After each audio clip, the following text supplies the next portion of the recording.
Hello people, it's Vani. As you may or may not know, I injured my butt and it is now recovering from this injury. So I decided to take a break in build and make up my own program. Because my leg needed some rest but still needed some working out, I decided to go for a push-pull split because I was hearing about this everywhere and I'm a Jeff Nippers fan, so I really wanted to try it out. Since I started exercising and going to the gym consistently, I've only been following program and YouTube videos. This is the first time I'm actually making my own program and decided of my own exercises I'm doing at the gym. So I'm doing push-pull leg, rest, push-pull leg.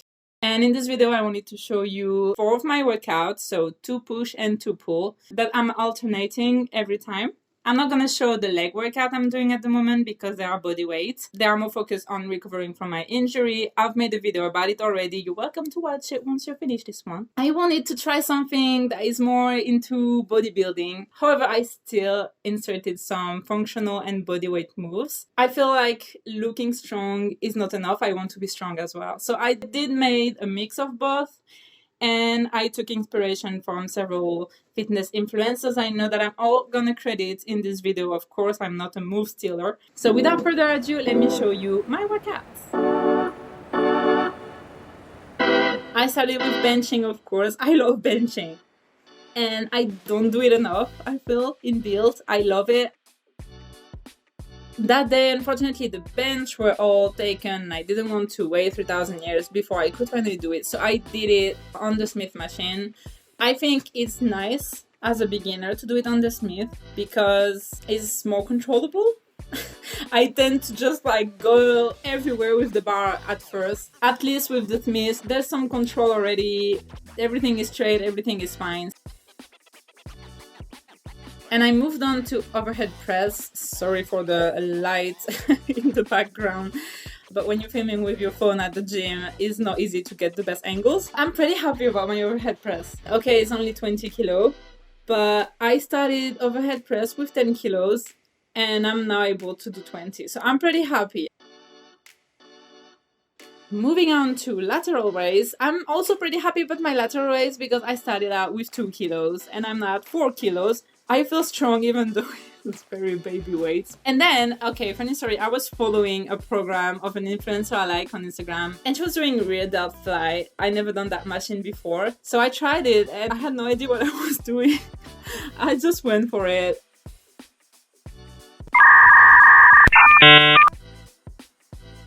I kind of got the hang of it by the end of my sets. I think it wasn't too bad. Would I do it again though? I'm not sure. I don't know if I need to get used to it or if I just don't like it. And then that's when I inserted functional moves. I did some narrow to wide push-ups. I do like those. I like working my push-ups. They are getting better, I feel. I'm getting closer to the ground little by little. I try to keep my body as straight as I can. But narrow to wide push-up is pretty intense. And by the end of my sets, I'm always dying. And then I did some shoulder press with 6 kilo dumbbells, 1 rep being left, right, both. That was pretty cool as well. I never did this kind of sets. I went on with single arm push downs and I paired them with tricep push down into a superset. I like to do a superset at the end of my workouts. I know a lot of people they do it at the beginning or in the middle, but I like to do it at the end as like a finish off. I love the gym, but I have other things to do in my life as well. So next day I went on with my first pull workout. I started with wide grip lat pull downs. I cannot do push-ups yet and I'm really trying to build up my strength for it. And then I went for X pull downs. It's quite hard to get the move right at first and it's only through the sets that I kind of find it. Instead of me just pulling, I'm focusing on my elbow going behind me and my elbow are pulling and that's when my back muscle are activated more. And for the next move, I wanted to do something that would activate my core as well. So I went for plank out rows. I really like this exercise. It is pretty hard in a way to maintain stability, stay straight, not just move around everywhere. But that's what I like about it. It's going to activate my back muscles and my core muscle at the same time. Then I wanted to do some back extensions, but the machine was broken. So I went with back extension on the stability ball, which was the first time I was ever doing. I just knew it was possible to do it. So it took me a while to find the right position and not just slide everywhere.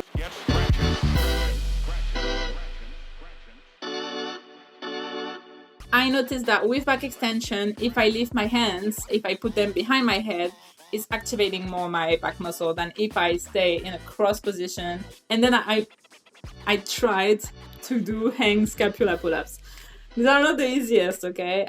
They look easy, but it's so hard. My body is just like going everywhere when I'm doing it.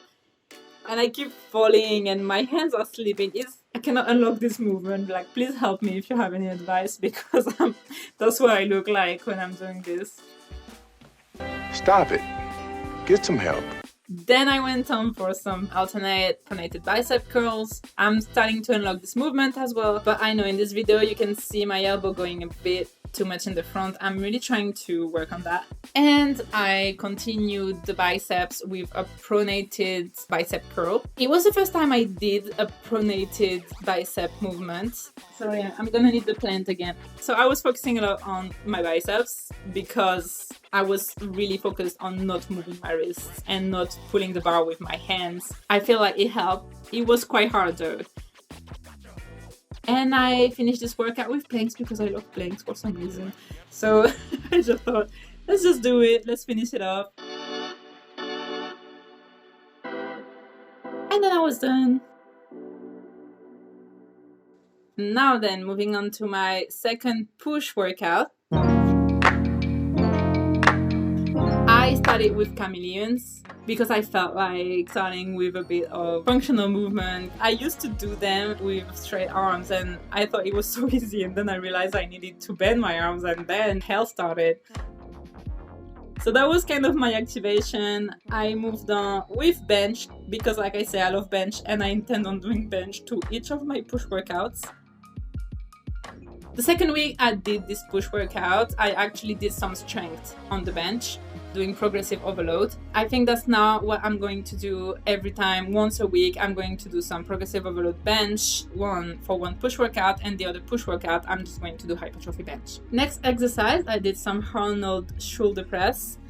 I really enjoyed them. It was the first time I was doing Arnold's. It's harder than it looks, but I really like this movement. It just feels good. It feels flowing very nicely. So it's definitely going to enter my catalog. Next, I went for dips with the TRX.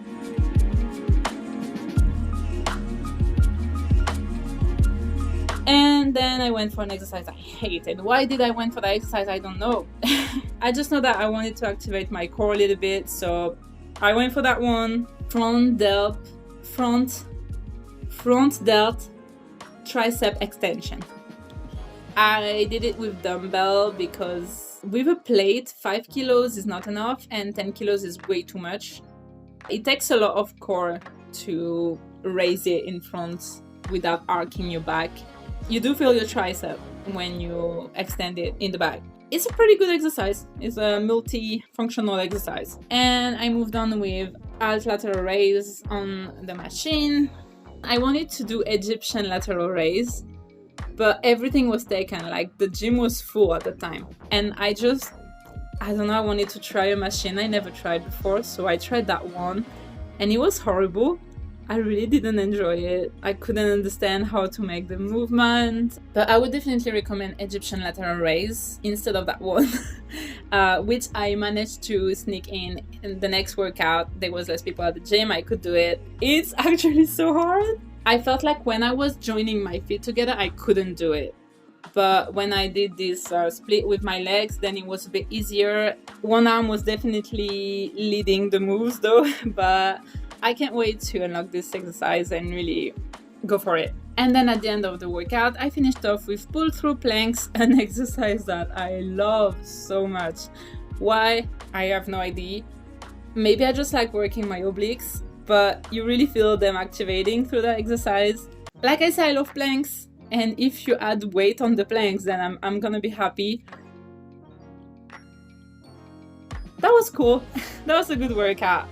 And finally, my last pull workout that I really enjoyed actually. I started with bent over rows that I unlocked. I unlocked the bent over rows. I could not unlock them for so long. And this moment that you're witnessing me unlocking the bent over rows, because I understood that I needed to pull with my elbows and not with my hands. And every time I used to do it, I could hear my wrist crack. You know, it was this crack and you're just like, ooh, cringing in your head because it's not painful, but you know it shouldn't crack. And I unlocked it and it was not cracking anymore, and actually managed to lift more than I could before. So I was super happy about that. And I moved on with chin-ups on the Smith machine, so I cannot do chin-ups quite yet. And I chose chin-ups, I guess, because it's working the biceps a bit more. They are starting to feel really good, so I can't wait to see the moment where I actually can do them. Moving on with close grip lat pull downs.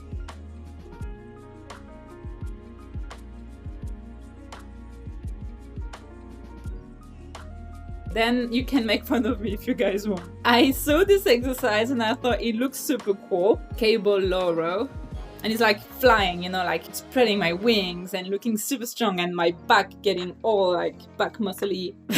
It's so hard. I did not expect this to be so hard.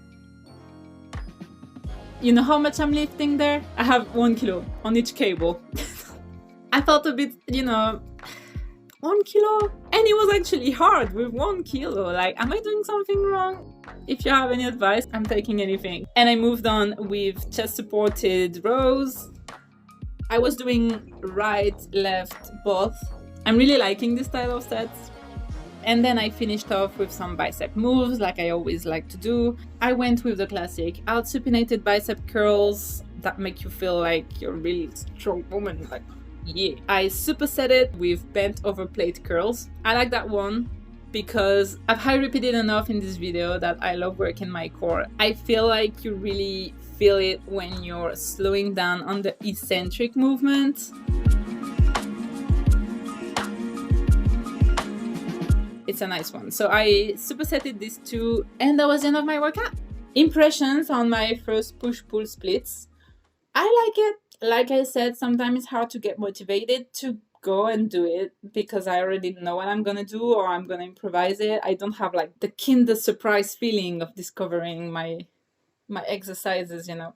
But I still enjoy it. Once I arrive in the gym, I still have a blast doing it. What's nicer is that I can choose not to do an exercise. I mean, I can choose not to do an exercise with Natasha's program, but I have this like perfectionist idea of feeling everything. Like if there are boxes to be ticked, I need to tick all of them. Otherwise, I'm frustrated. By doing my own program, if I decide, okay, I think I've worked enough, I shouldn't push myself more, I'm not going to. And pushing myself more, deciding when I'm doing strength, deciding when I'm doing hypertrophy. Also getting this perfect balance between machine and functional. That is good for me. So far, so good. I enjoy it. I'm gonna enjoy what I have left of it. Go back to Natasha Osam's program and yeah, let me know what you think of it in the comments. I would love to have your insight on it. And that's it for me. See you in the next vid. I actually need to go do my pull workout now. So I'll get going and I'll keep working hard, promise. I'll try not to injure myself anymore.